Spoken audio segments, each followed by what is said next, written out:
Hi friends, Jen here with Serenity Hill Farmstead. Today I want to talk to you about my top 10 favorite herbs to keep in my first aid kit. Now, if you are totally new to my channel, if you're a new subscriber, or if you are here just seeing this video, welcome. I want to tell you a little bit about me and tell you kind of where I'm coming from in this and why I recommend the herbs that I do, because my background is a big part of how I operate as an herbalist today. So way before I was an herbalist, I was a paramedic in a big city. Before I had kids, I did that for many, many years, and then I retired for many reasons, and now I am an herb farmer and an herbalist. So initially, as a former paramedic, keeping a first aid kit, always saw the need for it. I always had a basic first aid kit on hand, always had one in my car, had one in my house, always had one. But a basic first aid kit to a retired paramedic is different than a basic first aid kit than say you would find on Amazon if you searched for one. As I started getting into herbs and seeing how powerful they are and seeing what they can do for you, then I started incorporating that into my first aid kit a little bit at a time. I think one of the first ones that I came across that I put into my first aid kit was styptic powder. And I actually do have a video on that. The link for that will be in the description box. But Yaro is a fabulous herb for styptic properties. It helps to stop bleeding. Now, it is not going to help you if you cut yourself with a chainsaw. Let me just be totally clear. It is not that level of stop the bleeding. For that, you need something else. But Yaro is going to be the first one, since I'm already talking about it, that'll be the first herb we're going to talk about, Yaro. Yaro is really good in a first aid kit to help, again, the styptic powder.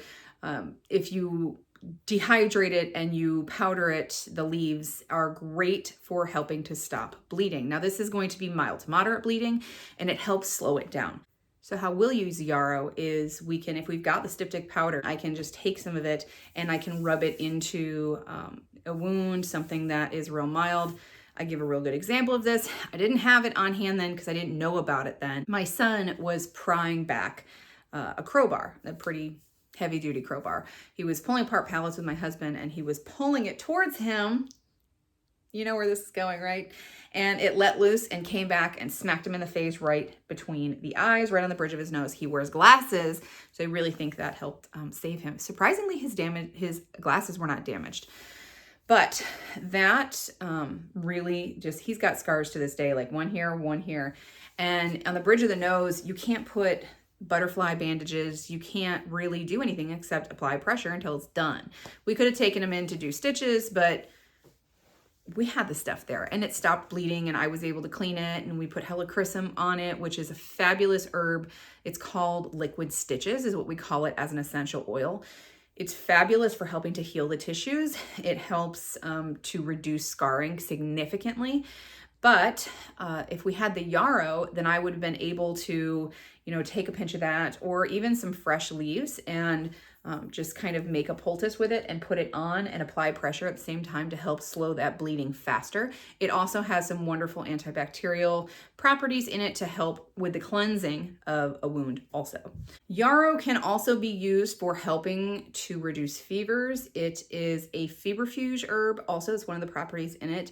So that is a good aid to help bring it, like induces sweating so that you can help break a fever.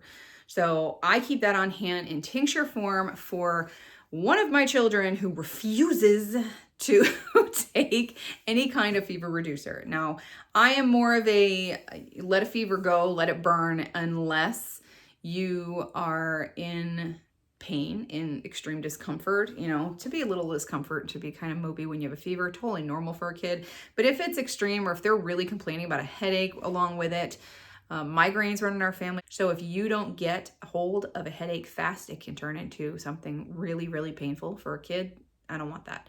So I'll give Tylenol or ibuprofen if that's necessary. And I'll also give it if the fever gets too high and nothing I have here is working. But Yaro tincture has been what I have used for him ever since he has decided that taking medication is not something that he's going to choose to do in life. And it's totally just sensory, the texture, the taste of it. It's just very difficult for him in liquid or chewable form. He cannot swallow pills. Even as a preteen, it's still something that's very difficult for him to do. So I keep that on hand for him. Now, the next two I'm going to talk about have some of the same properties, and that's calendula and comfrey. So calendula, really good for the skin, right? It's really good at helping in wound healing. It's really good at dealing with skin irritations and sensitivities. Calendula in a salve, I like to put calendula and comfrey together, and that's how I keep this in my first aid kit. I keep calendula and comfrey salve together. I like to add plantain, which is actually the next herb I'm going to talk about too. And those three things together is just a powerhouse for wound care, for scrapes, bruising, skin irritation, bug bites, stings, things like that. So that is what we use for that. I keep that on hand in there. Now, I don't keep that because it is a salve. I don't keep it in the box and in the car unless it's winter, because it's a salve, and salves will break down. They'll melt, and then you'll have a mess and you won't have a salve. It'll be all over the inside of your first aid kit. We've learned this the hard way. Yeah. But I do like to keep a separate little to-go bag of herbal remedies, and I will take that in and out of the house. So I will just attach that to my purse when we are going out to the farm, or when we're going out wherever we're going to be out for the day, and that'll come with us. So I'll have all of that on hand when we need it. So comfrey, I want to talk a little bit more about, because comfrey is an amazing herb, but there's a lot of different opinions about how to handle comfrey in the herbal world, and that does translate into social media, and that can create a lot of confusion. So first and foremost, I want to say, if you choose to ingest comfrey, please do it very carefully with the supervision of an herbalist that knows what they're doing. So comfrey can cause significant liver issues if it's taken too long or in too high quantities. You don't want to take that internally for a long period of time. I always tell people, don't take comfrey internally.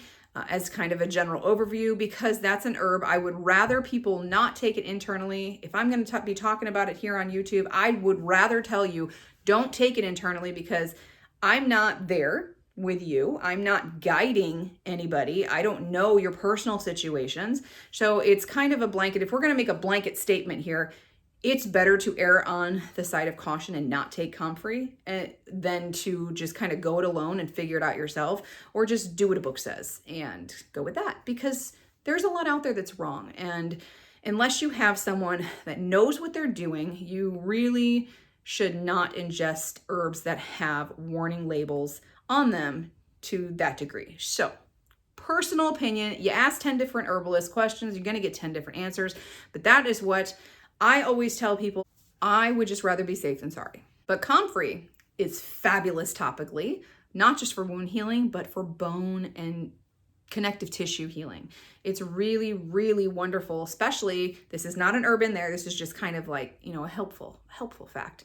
If you pair comfrey with horsetail, if you have broken bones and you put that salve on, or like a poultice, a compress on that area, it is really helpful in speeding up the healing. Fabulous herb for bones. So we're using comfrey right now because I have a broken foot, and I probably should be in a cast, but it's my driving foot, so I'm in a boot sometimes when I remember to wear it when I want to. So I am using a comfrey salve on my foot to help with the healing. It's getting better. It's getting better. But comfrey, excellent to have in your first aid kit. You can have it as a salve. You can keep it just, as dried herb, and you can make a tea out of it so that you can make a compress with it. You can make a poultice with it. Lots of different application for it. Comfrey to have on your apothecary shelf for your first aid kit is a really good choice. Lavender is another one that is a really kind of versatile herb that can be used for so many different things. Really good for anxiety and for helping people to calm, especially kids, when they're really anxious if they get hurt. If they're having that nervous anxiety from something that happened, really good thing to have on hand. It's also really good for minor burns. There's a lot of misinformation out there about how to treat burns, especially like old wives' tales kind of a thing. Do not put butter or ice on your burns. It's not a good idea. That actually, butter, that can do a whole host of things that's just not good and can increase the bacteria in there. And ice will actually further damage the tissue. So really my favorite way to use it, lavender topically or just for the aromatherapy purposes, is to use it in a very strong salve. So I'll use, if I'm just doing a lavender salve, I will do it in a very concentrated dose, and then I'll keep a little jar, like a little jelly jar of lavender in the first aid kit just for the aromatherapy purposes. And you can just open that up, have the person breathe in just the lavender smell, help them calm down. It does help. It's also good for, scrapes, scratches on the skin. It helps to encourage healing there also. So everything we've talked about so far has been more of a topical use now, and that's more of in an emergency, that's what we're going to take out of the house kind of a thing. Now, the rest of the ones that we're going to talk about are more of you've got some kind of illness going on, or you're struggling with something, it's more of an internal thing, and these are going to help you. So this is more of a keep it in your house, keep it on your home apothecary kind of an herb. The first plant we're going to talk about is marshmallow. So marshmallow has two different distinctive purposes for it: to help with your gut and to help with your lungs. But you use different parts of the plant depending on what you want. So marshmallow is really good for the gut with the roots. The roots have this amazing mucilage in it. It's the demulcent property that's in there that is going to help balance the mucous membranes in your entire digestive tract, top to bottom. It helps to balance everything. That mucilage is what helps regulate your gut. So if you have any kind of gut issue going on, if you're having a stomach flu issue, if you have food poisoning, if you are nauseous, having a lot of vomiting, if you have something like irritable bowel syndrome and you're having a flare, marshmallow is excellent. Marshmallow root is excellent to help regulate all of that and to help soothe the lining of the gut. Marshmallow leaf is good for your respiratory system. So still has that demulcent property in there, but it has it in a much less intense kind of way. The property's still in there, but like with marshmallow root, you can't infuse that. If you're gonna make a tea with it, you can't infuse that in hot water. And if you want to learn more about this, I actually have some workshops going on right now. They're really affordable. They're really simple courses to go through. They're really fast. Like really, you could do the entire thing in 30, 40 minutes. And then at the end of the month, each month, if you've bought even one workshop, then you can come to the private YouTube live that we're going to have at the last Friday of every month right here. And we can answer all your questions. Whatever questions you have for me, I'm here to answer them. The workshop that I put out on December 11th was the one on infusions versus decoctions. And even in doing an infusion, there's a cold infusion, there's a hot infusion, then there's decoction, and which herbs go with which. So for plants like marshmallow, where you have to do different preparations based on whether you're going to use the root or the leaf, that's a really good workshop to take so you can get all of those answers and get everything figured out. So if you're interested in taking one of those workshops, I'll put the link down below. They're $10 a workshop. Like, I made them really cheap and really affordable for people and really easy to access. They're only going to be available though until February 29th. Once that day comes, we're taking everything down for the summer, for the spring and the summer, so that we can apply everything we have learned in the workshops throughout our growing season. Winter is just a really good time, I feel like, to stop and slow down and learn the things and dive into the things we're curious about so that we can put it into application in the next growing season. So check those out down below if you're interested. Marshmallow for the lungs, marshmallow leaf for the lungs is really good for soothing everything that's in here. And if you have an excess of mucus that is constantly coming up, or if you are having a really dry cough, either way, the demulcent property in the marshmallow leaf is really good for balancing the mucus and the mucous membranes inside your lungs. So that's why you use the leaf in that tea, and you can infuse that into a tea blend. That is one of the herbs that is in my Breathe tea that I drink every single day. Peppermint is the next one, and I think peppermint is an herb that has been long known for its nausea reducing properties. It's called an antiemetic, which is an herb that helps reduce and stop vomiting and nausea. But it also is really effective for heartburn. Now, this can be kind of counterproductive because some people with heartburn kind of disorders or diseases, I've never met anybody personally that has had this happen, but I have read about it. So I'm going to inform you about it. It can actually make your symptoms worse. But like I said, I've never met anybody or heard of anybody directly that has had that happen. So use at your own risk, I suppose. But for us, it is very good for stopping heartburn. A little personal thing. I hope my husband doesn't mind me sharing. I don't think he will. He likes tomatoes, but tomatoes don't like him. So if I'm giving him something like pizza or spaghetti, I have to give him peppermint first. He can take it afterwards, but it's not as effective. But if he takes it first and then he eats the meal, he doesn't have the indigestion and the heartburn that goes with it. So that has been something that's been super effective for him. So I keep that on hand, and it's really good to add to other kinds of blends.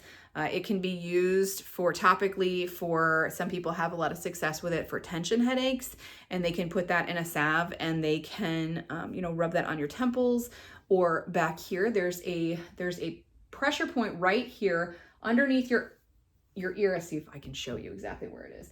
So this soft spot, you feel like the base of your skull bone here and then where your jawbone starts. So right in between, there's a really soft spot right here, right underneath the lobe of your ear. If you push on that, just gentle pressure, there's also some, you can do some lymphatic drainage back there too, but you can push on there and push on your temples at the same time, rub peppermint on there, and then just push on there, and it gives you almost instant relief. Now, when you let go, it comes back. But if you are wanting to do that for a while and hold the peppermint on there, then that can help release tension headaches. The next one I'm going to talk about is hands down my favorite, more of an instant reaction kind of an herb for the lungs, and that is Campagne. Campagne, if you have asthma, if you have the type of asthma or even allergies that will affect your asthma that produces a lot of mucus and you're constantly constantly clearing your throat, constantly kind of doing that, like constantly feeling like you have something that needs to move, Campagne will clear that sucker out like faster than you realize what happened. We call it the Robitussin of the herb world. It is so effective. You have to play with your dose a little bit, like any herb, to figure out exactly what works for you and what doesn't. And I don't have my book around here, but a good book to resource, I always recommend this book, is The Modern Herbal Dispensatory. And I will put an Amazon link down there for you guys if you want to check out that book. It's a cheap book. It's almost always on sale. But there's information about how to work with these different herbs, the different applications, different preparations, and how to work with them, how to use them. And then it gives you dosages for things. And when we were first starting out, I did everything out of that book for dosages before I learned more medicine making practices. But that is a really good place to start. And it's a really excellent reference. So I highly recommend checking that out. But Campagne is really good for helping you clear all of this nonsense. And it does help a little bit with sinus too. Not too much, but I have noticed I've got some late fall into early winter allergies, which I don't understand because everything's dead by then, but whatever, it still bothers me. But I have noticed that it'll help release, it'll help with the drainage in here, but definitely help move all of this so that it's not bothering me anymore. So Campagne, when I start having an asthma flare, I increase my Campagne use to 3 times a day, and that helps me more than almost anything else does. It is just a fabulous herb. So that is one that I will always keep in my first aid kit. The next one I'm going to talk about is chamomile. Now, chamomile, really good for settling the gut if you have gas. It's a simple problem. Indigestion, people have it all the time, especially with the holidays here. You have indigestion from eating too much or eating things you shouldn't be eating. Chamomile is really good for helping to break apart the gas and just kind of settle it down, get rid of it, expel your gas, basically is what it does. It helps relax your belly. If you are really bloated, if you're really gassy, chamomile is great for that. It's also a really good calming herb. It's got those nervine properties in there, and in situations where you've got a lot of anxiety, nervous anxiety especially, you can use that on its own or pair it with the lavender. Now, I know lots of people that have used just plain chamomile tea, and just that, between the aroma and the flavor and the properties of it, it almost instantly has this just relaxing, calming effect. It's very common for chamomile, and it's super gentle. It's also excellent for colicky babies. And I wish I knew this when I was a new mom, because I had a colicky child and nothing would calm him down. And he went on to have a lot of gut issues. And I wish I knew about the healing powers of chamomile, because it would have been just such a different experience if I had that on hand. The last one I'm going to talk about, you are not going to be surprised at all that I'm talking about, and that is elderberry. So elderberry, really, really good for cold and flu season. So if you have this, if you've been exposed to an illness, you think you feel something coming on, you want to just, if you know you're going to go somewhere where there's a lot of people, start taking your elderberry. You can drink it in a tea if you want. It has to be actively boiled if you're going to do it that way.